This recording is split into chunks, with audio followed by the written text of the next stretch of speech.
Hi, my name is Cassie, and today I will be taking you on a journey of sorts through what I believe to be at least a really awesome and interesting theory about Solas, his tarot cards, and how his past might have gone down, the many evolutions of Fen'Harel.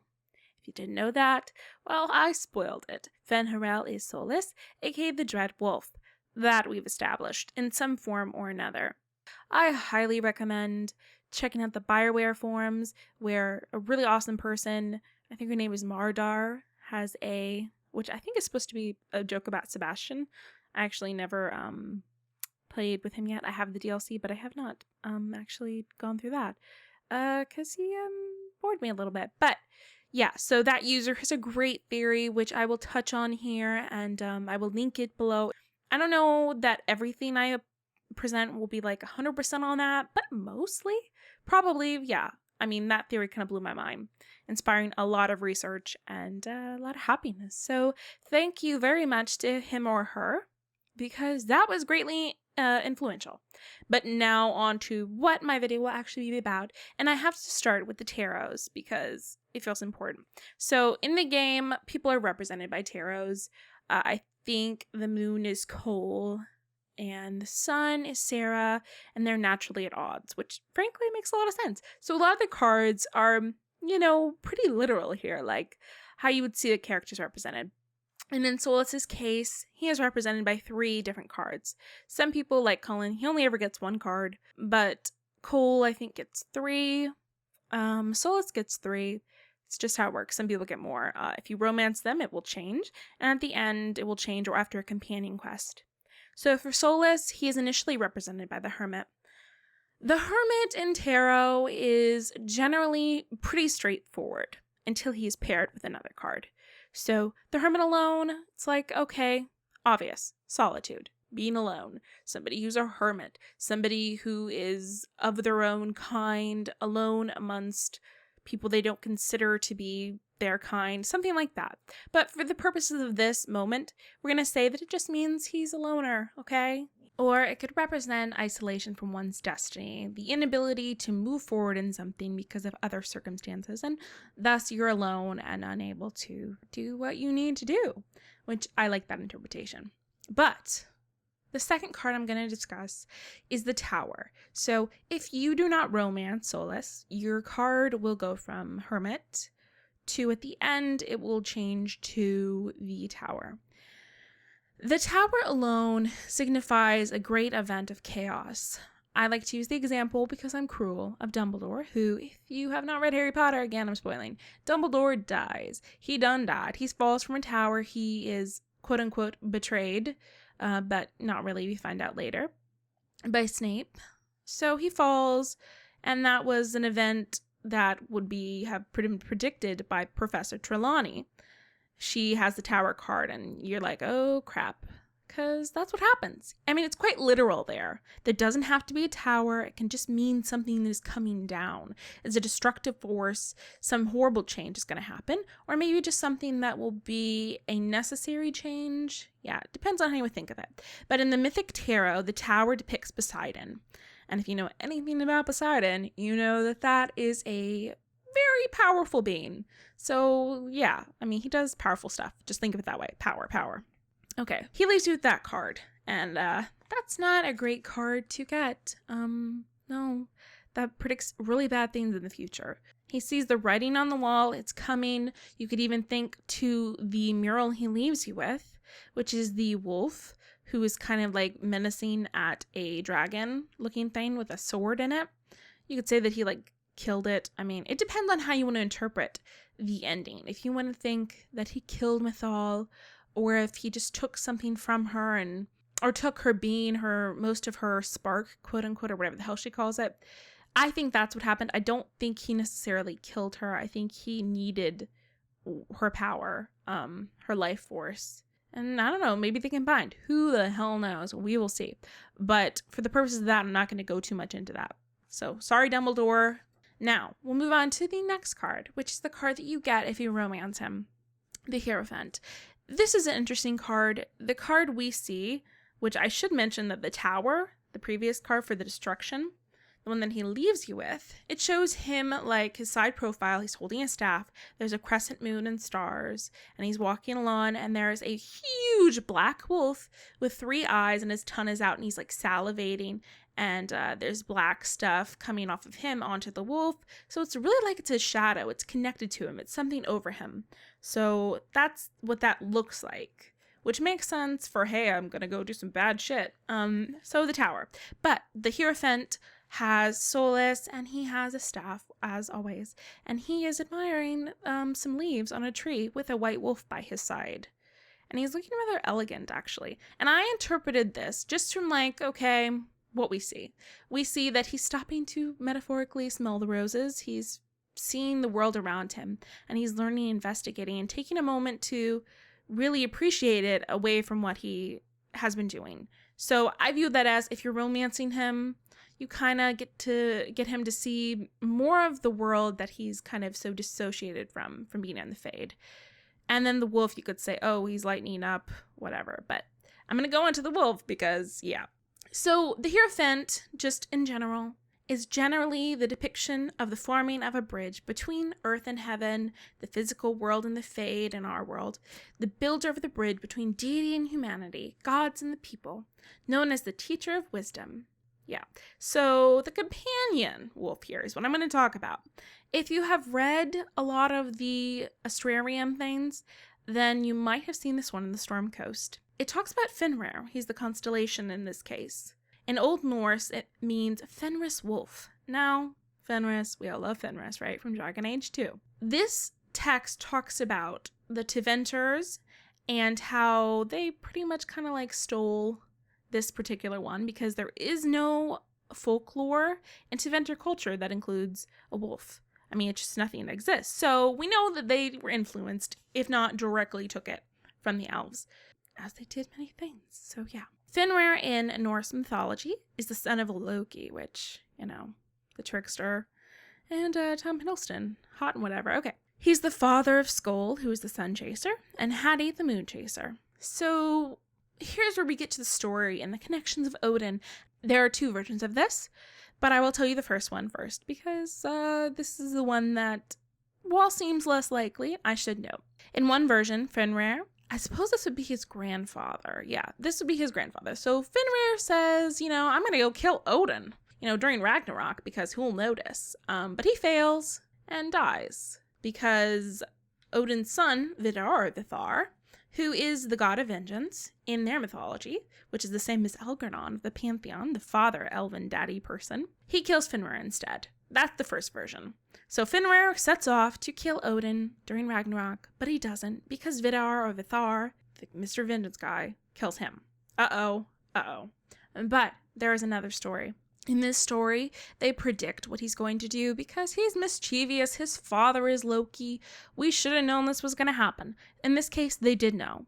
And so they decided, okay, we're going to take him in and we're going to bind him. We're going to put him in prison, or we're going to do whatever first. And he won't be able to do it. And in this case, that's what they do. But he bites off the right hand of Tyr, or Tyr. I'm going to say Tyr, god of war, who loves sacrificing people. He's the guy who they like, okay, let's get that body, a blood sacrifice, right before battle for good luck and whatever. That's what they do. Because he's the god of war, and you need help, right? Yeah. So he's the father of gods, much like Elgar'non is in the Pantheon. And I suppose like Vidar. But this goes into the dual purposes and how certain roles can be misconstrued, like Mythal being justice and the mother, and somehow being both. Odin is also god of war, so you could assume that in the continuum here, he was earlier or later, or an alternate version. Everyone has a hand in being god of war is the point here. And it goes back to the twin soul idea, which I will touch on soon. So it could be the metaphorical biting off of one's right hand. It could be that he, I don't know, murdered someone who was his right hand, quote unquote, or that he changed him when he bit him. He caused some change within Mr. Tyr. So far, nothing about this information on Fen'Harel is great. The actual constellation notes you'll find on the Storm Coast, which discuss the constellation Fen'Harel, they say, called White Wolf in common parlance, Fen'Harel has always been considered an oddity among scholars. primarily because wolves have no special place within the ancient Tevinter folklore. To many, this represents the strongest argument that the Empyrean deliberately supplemented older elven constellation names, Doi. In the case of Fen'Harel, an alignment with the elven trickster god Fen'Harel would be logical. Others claim a much older Neoromenian tale of a wolf escaping hunters by fleeing into the skies exists, but the legend's veracity has never been proved. So, we don't have a ton to work with other than Tevinter stole shit, and it could be a coincidence, but I personally believe, just on what I know about what inspires people, right, to write things, that maybe, and you will probably see more by the end of this, Norse mythology is heavily influencing the game. And I'm just going to leave it there for this moment. So we're going to Solas' card of the White Wolf. It could be lightening up, or it could be just hinting to the fact that the Nordic influence is heavy in this game. And I think the last one is more likely.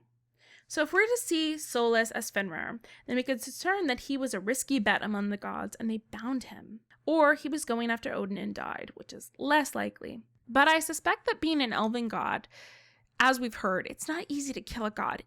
I mean, they could somehow have a spark of their life left, and for whatever reason, you could get rid of them for now, but not forever. So that kind of brings in the slumber aspect of what the slumber actually is. Is it recovering from draining oneself or losing a lot of one's soul, whatever the equivalent of soul is? Soul? I'm still going to call it soul. I don't know. So for this exemplar, we're going to say that Elgar'nan, Daddy Pantheon Vengeance, is our Odin, and Fen'Harel is our Fenrir, which just makes sense. So we're going to say that Elgar'nan judged and bound Fen'Harel. Oh my god, that is so much on your head to say. It's so much easier to write. If that is true, that would make sense. I feel now that it is vital for me to comment on the deal with Flemeth and Mythal and Abelas and what he says. People had thought that Fen'Harel had betrayed Mythal, but he did not. We know that. Abelas said, no, that didn't happen. No, she was betrayed by someone else and it was horrible. And Mythal herself says, she was betrayed as I was betrayed, as the world was betrayed. Mythal clawed and crawled her way through the ages to me, and I will see her avenged. So we know betrayal is here, and Fen'Harel didn't do it. And that makes the likely suspects who would be capable, you have to go higher up here. You have to look within the Pantheon. I'm not looking solely at the Forgotten Ones, who are the less than lovable gods that are really separate from the Pantheon. So what if Odin is our Elgar'nan? What if Mythal is the one who was betrayed by her? Well, I don't think it's appropriate to call them lovers, but they were partners. She was the mother and he was the father of the Pantheon. So what if that happened? Then who would that make Fen'Harel if he locked them away? I don't know. Good, bad? I'm leaning towards good. The god of vengeance, it's not like you think he wouldn't have reasons.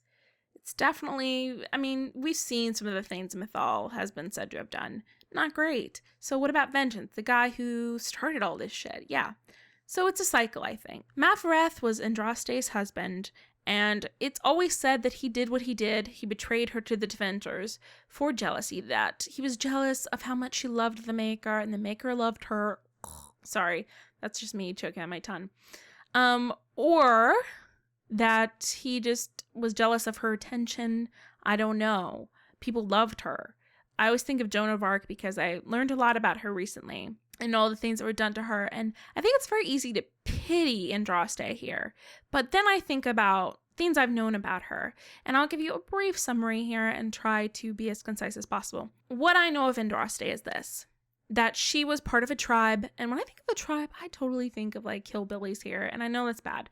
Maybe I shouldn't be thinking of her as like a hillbilly of their world. But they were a tribe. I mean, they weren't like fancy people. This was really early on. This was 1,000 years ago in their time. So I think of them as these like tribal people. And the reason that she married her husband, Mathrath, was an arranged marriage. It wasn't like, you know, she loved him.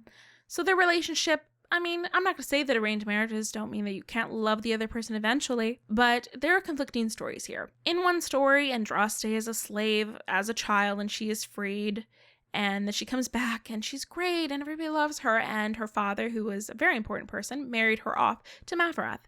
Or she became enslaved after events. She was taken in, held hostage, and became a slave. And Mr. Malfarath was her husband at that time. They'd already been married before she became a slave, and he had no interest in freeing her. And he basically only did it because he had to. And I can't remember if that was before or after she had the Maker deal, but I'm going to think after. But Andraste's childhood wasn't great. Her father had had an alchemist advisor, which my eyeballs are spinning out of my head. I totally think this is Flemeth, Mythal, whatever. I totally think the correlation between her father having an affair with his alchemist advisor, who mysteriously disappeared, yeah. They say that she might have died by the hands of Andraste's mother because the advisor had a daughter.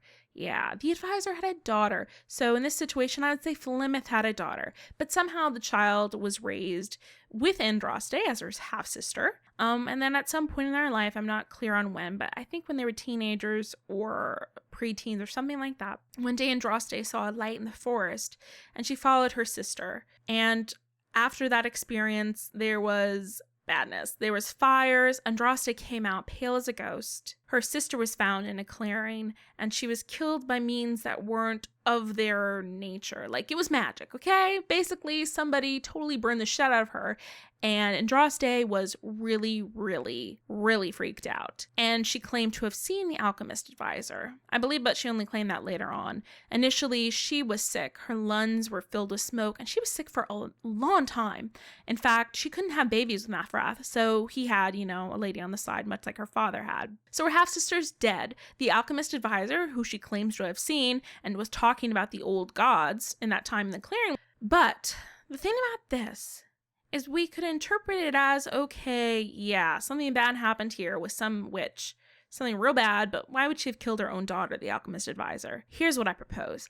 I propose that in the woods, her half-sister, Andraste's half-sister, went in, and the alchemist advisor, if you were to assume she's Flemeth, was like, hey, I kind of need your body, and we know that she only takes the willing bodies, and maybe she wasn't willing to. Or maybe in some cases, I'm not sure of birth dates here, Andraste was actually the daughter. Maybe they switched. I don't know. But either way, I think that Flemeth tried to go into Andraste and maybe succeeded. Something happened there. I really, truly believe that, because there are a lot of parallels between them. If we assume that Mythal was betrayed by Elgradon, which is what I think, which I'll go into later, then it's only safe to assume that the comparison there is that they were betrayed by the people that were their metaphorical husbands, if not people they loved. So yeah, they were betrayed by a dude really close to them, which made me think that. And plus, she was sick for a long time. She couldn't have kids, and she finally did have kids. She had 2 daughters. And after everything that would happen to her after Malfarath's betrayal, one daughter would be alive, and she would go off. And that daughter actually had kids with a Tevinter mage. So yeah, how is that for ironic? And she purposely removed herself from all records. She begged people not to mention her and her daughters.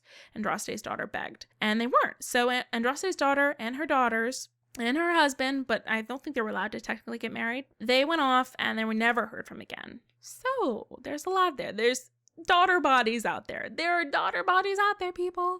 So that's more for Flemeth. So regardless of whether or not she was actually part of Mythal, regardless of Flemeth and that whole situation, what we do know is that Andraste wasn't well. We do know that she didn't remember those events until later on in life. And was she Myth the Maker? We don't have any evidence of that, except for that people believed her. And again, Joan of Arc. People believe somebody who is just so set into something, somebody being believable. So we don't know that that happened. We don't know that she ever talked to the Maker. It's just what's said. So maybe Malfarath thought she was a lunatic. Maybe he was the only one seeing the clarity of the situation. I don't know.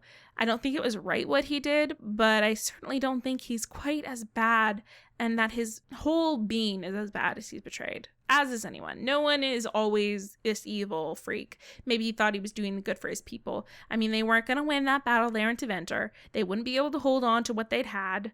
So I think he just wanted to save people. And once again, we have the comparisons here that people do what they do to protect people and what they think is right. So that's my Andraste thing. It's a cycle. A lot of people propose that Fen'Harel was Mythal's lover because that's insane. But I don't think so. The reason I don't think so is because of that scene itself. He puts his head on her, defeated like a little puppy, like you would when you're walking up to someone. I don't think there's any romance there. And if it is super like advanced and like it doesn't feel sexual. But yeah, I'll reference that here. I just don't think so. I don't think that was their relationship. There was also the proposal that Fen'Harel Solas existed in the time of Shartan, who was an elf slave who rose up and really led against the Teventers, and he only sided with the Andraste because she wanted freedom for all in her quest. I mean, they didn't believe in the Maker, the elves, and she was okay. She was like, okay, you don't have to fight in our league, but you can stand beside us. So they didn't have to take in those beliefs. We know how that backfired. Shartan died. The elves, nothing happened there. They lost the Dales. It was awful. It was awful. There was so much loss. So that didn't work out for him. But I think that whatever Flemeth and Solas have, it is not romantic. It's not. I see him more as her child. She is the mother, so I see him as her kid. This goes hand in hand with Elgar'nan betraying Mythal. Whether or not it was jealousy, whether or not whatever happened. My personal viewpoint in the Elgar'nan situation has to do with the Forgotten Ones, has to do with jealousy, has to do with something he wanted to do that she strongly opposed. When Mythal/Flemeth encounters Solas at the end of the game, I took that as the concession that yes, something must be done. In some notes it said that she already knew what was happening and she had been prepared for it. Whatever role that he had with her. I don't know the motivations, but it doesn't appear that she is angry about him locking away the gods, the Forgotten Ones of the Pantheon. It looks like he absorbs her. So in my mind, Mythal was betrayed by Elgar'nan and potentially some of her quote-unquote children. The reason I believe this is not only because of the way that she says, "She was betrayed as I was betrayed, as the world was betrayed," but because there was a lot going on during that time. And it's quite possible that he was unhappy with the existence of humans and dwarves. And God, we don't even know much about that, but we do know that the elves, well, some elves, blame the humans for the quickening. Elves were supposedly immortal, and certainly losing immortality would be like, holy crap. Or it was for another reason, a conflict within them, something was going on. I believe that the Forgotten Ones had a serious hand in it, influencing. And Elgar'nan, at the very least, was susceptible to one of his children or something, or maybe it was his friggin' idea. But whatever, that's my belief. And naturally, Mythal's children, at least the ones that liked her, would not be happy about this. That's it for the first part of my theory. It'll be 2 separate videos. Look for that. I will have a link below. Thank you for watching part 1, and it does get much crazier in part 2. Do not worry, that is where the crazy lives.